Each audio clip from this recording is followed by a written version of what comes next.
everybody, it's John with Humane Innovations. Welcome back to the channel. So this video is going to be a little bit different. It's going to be more of a stuff kind of video. So if you're not interested in sort of capture stuff and field gear, this may not be the video for you. Not really a training video, except it might interest you to kind of see what we bring on this kind of trip. So I am in Vieques, Puerto Rico right now. I'm here to support our Big Fat Caribbean Rescue. If you don't know, the background sound of Puerto Rico is always going to be the coqui frog, so I can hear the frogs outside. I really can't survive without the air conditioning and the fan right now because it's super humid, and I just got here from Pennsylvania. I just arrived like 2 hours ago. I'm staying with my wonderful hosts, Laura and Dave Cohen, who are just incredible people. They're part of the heart and soul, not the only heart and soul, but a big beating heart part of our Big Fat Caribbean Rescue. So Laura's been here 20 years, Dave's been here, I think like, I don't know, a lot, 12, something like that, a long time. So they have pretty deep roots in this community and are very committed to animal welfare. So anyways, they're hosting me for the night because I'm here before our lodging's actually ready. So I'll be moving as soon as Dave and Jennifer get here.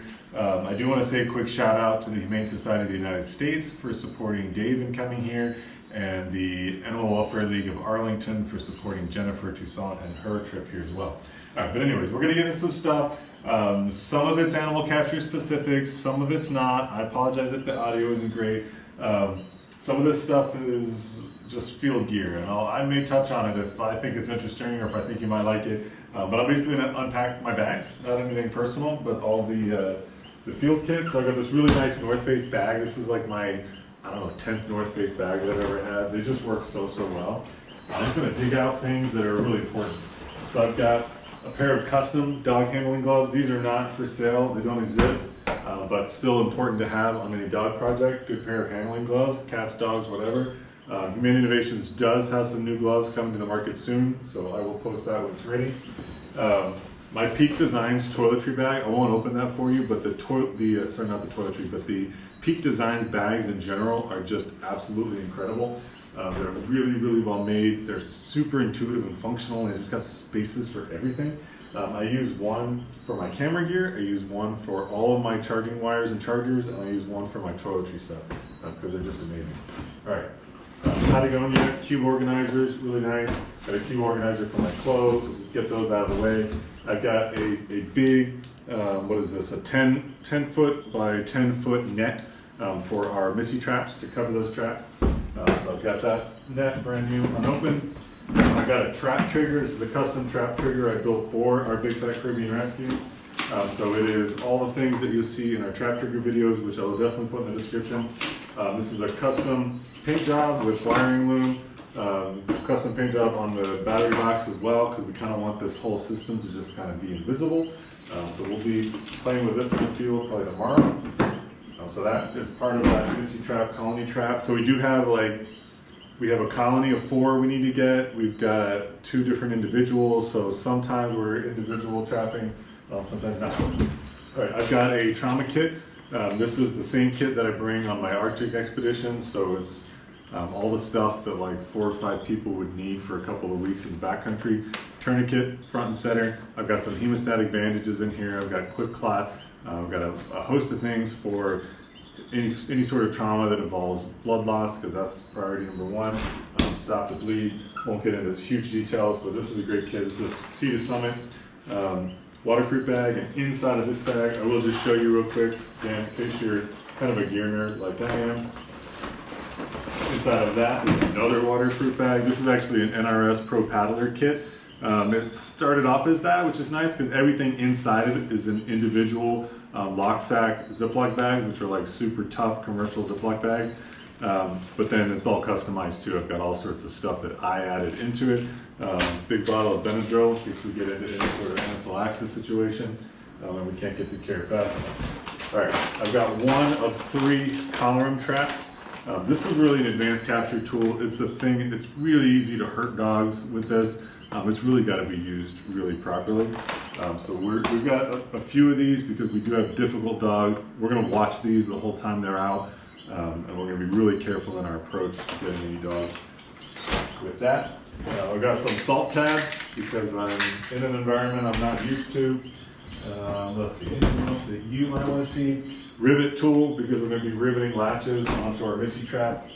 1 pound of illy coffee, because gotta bring coffee. It'd be crazy not to.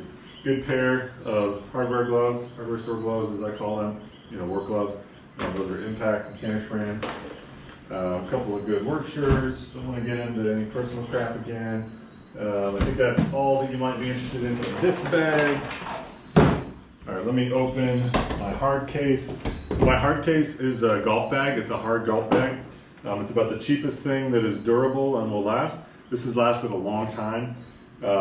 Before this trip, no, before my last trip, I had to replace one of the hinges. I had to drill out all the rivets and put new rivets on there, but I don't think that's a huge deal.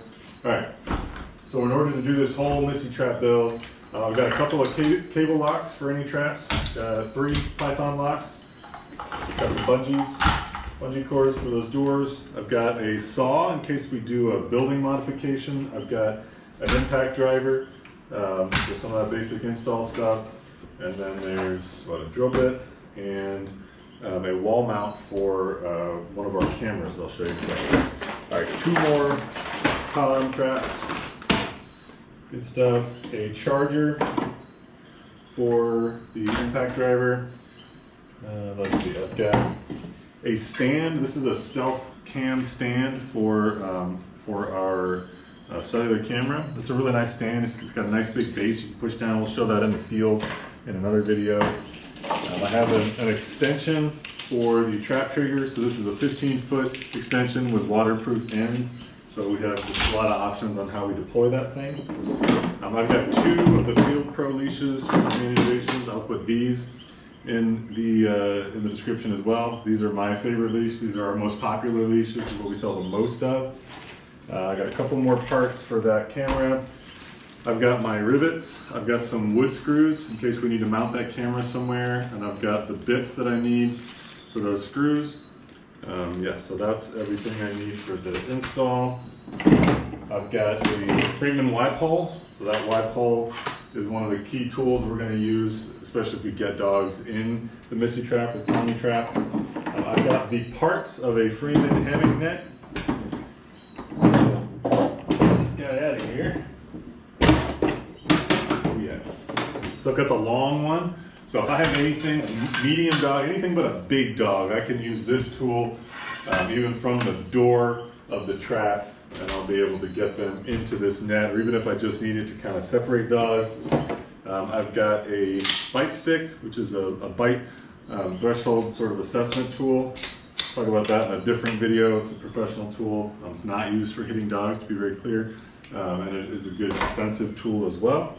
I've got a Freeman leash pole. There's no control pole here. We're not going to need that. These are not friendly dogs. These are dogs that have probably never been touched, certainly not in a long time. And that's the most invasive tool we'll really consider using. There's the net for my net. And there's the blade for my saw. It got loose somehow. All right, a few more things over here. You can see that it's piling up. I have very little clothes in comparison with I brought over 100 pounds. I had 104 pounds of luggage. And very little of it is just like personal stuff. My personal stuff is these bags. That's it. All right, in here, I had to open this one up, but this is 2 pairs of binoculars. One for me and one for Jennifer. This time I'm actually going to show you the Peak Designs organizer. Look how sweet that is.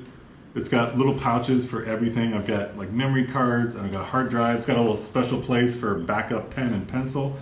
I've got a card reader and chargers and dongles and like anything that I'm going to need. I got my car charger. It's all in there. It's just always ready to travel. And there's so much stuff in here, and it's not even full, but it's still not big. And it's got all these nice places you can hang it from, and it comes with these little clips so you can clip it into bags that they make. It's a really sweet product. Let me get back into the camera frame for you. All right, other things I think might be interesting. So when you do travel with tools, you've got to bring the batteries on board, and you can't bring, I think a 6 amp is too big, 6 amp hours. So I've got 2 amp hour batteries. I think you can bring maybe up to a 4, but definitely check the TSA regulations and look at your batteries. So I've got the Milwaukee batteries and the DeWalt batteries. This is like the mini DeWalt tools, but it's enough for this trip. Let's see, I've got a variety of like my camera equipment for the cellular camera or my GoPro or my phone, whatever I'm using. A bunch of that stuff. I'm not going to go deep into that bag real quick, but I did want to show you. The Reolink camera that we've got for this project. These things are pretty sweet. Maybe not much to look at, but it's super smart. I've got a solar panel for that. So the solar panel and the camera mount onto this stand that I showed you a minute ago. It's full pan tilt zoom. It's got an external antenna. It's got power here. It's got just so many features that it will notify you when it sees something. It'll tell you what it's seen. You can set off an alarm. So if it seems like somebody's trying to steal your stuff or something, you can set off an alarm remotely. So that's super, super cool. I think there's my solar panel. Here's my mega suction cup for mounting a camera to vehicles and stuff. This is one of my favorite gizmos. I got a lot of gizmos, I'm not gonna lie. But this is a LedLenser, which is a German brand of flashlight or lighting tools. This is I'm pretty sure it's 5,000 lumen flashlight. It's insane. It's got a few different features. It does not have red or green, which is pretty important, but this is just for a little bit of spotlighting we're going to do at night and for safety in some situations. Other than that, I've got like little lights. Every other light pretty much has a red feature because that's mostly what we're going to use during most of the work that we're doing. I'm not a person that believes you can have too many lights, and every light I've got has a red, either a filter or bulb. Let me see if I can remember how to turn this one off. This is like my backup to the backup. But I've got several different lights because you just can't have enough and you can lose them. I like this little guy, he's magnetic.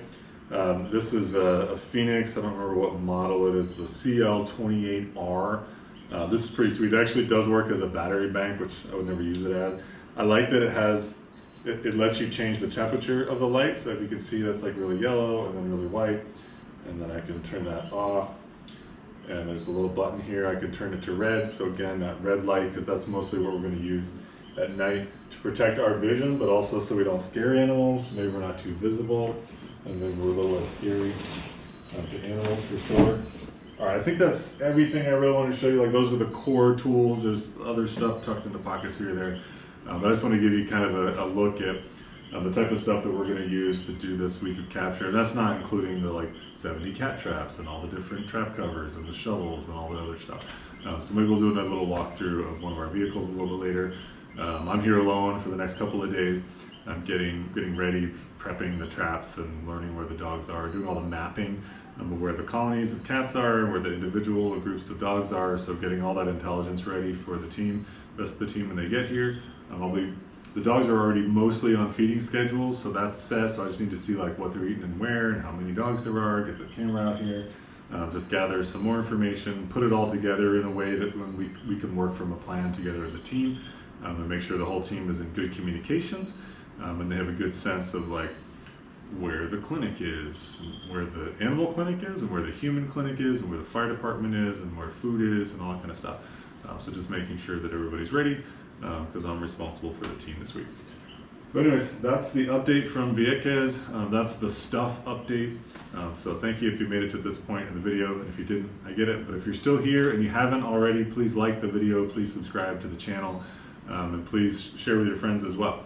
And if there's anything here that I didn't put in the description and you're interested in, like what is that, where'd you get it, what brand is it or whatever, just comment. I'll try to put at least some of the core stuff on there, even if I don't sell it. I do sell all the animal tools that you see, again, except the gloves. So if there's anything animal related that you want, do reach out or visit our website, humaneinnovations.com, and we would be happy to hook you up. All right, well, thank you very much, and we'll see you very soon.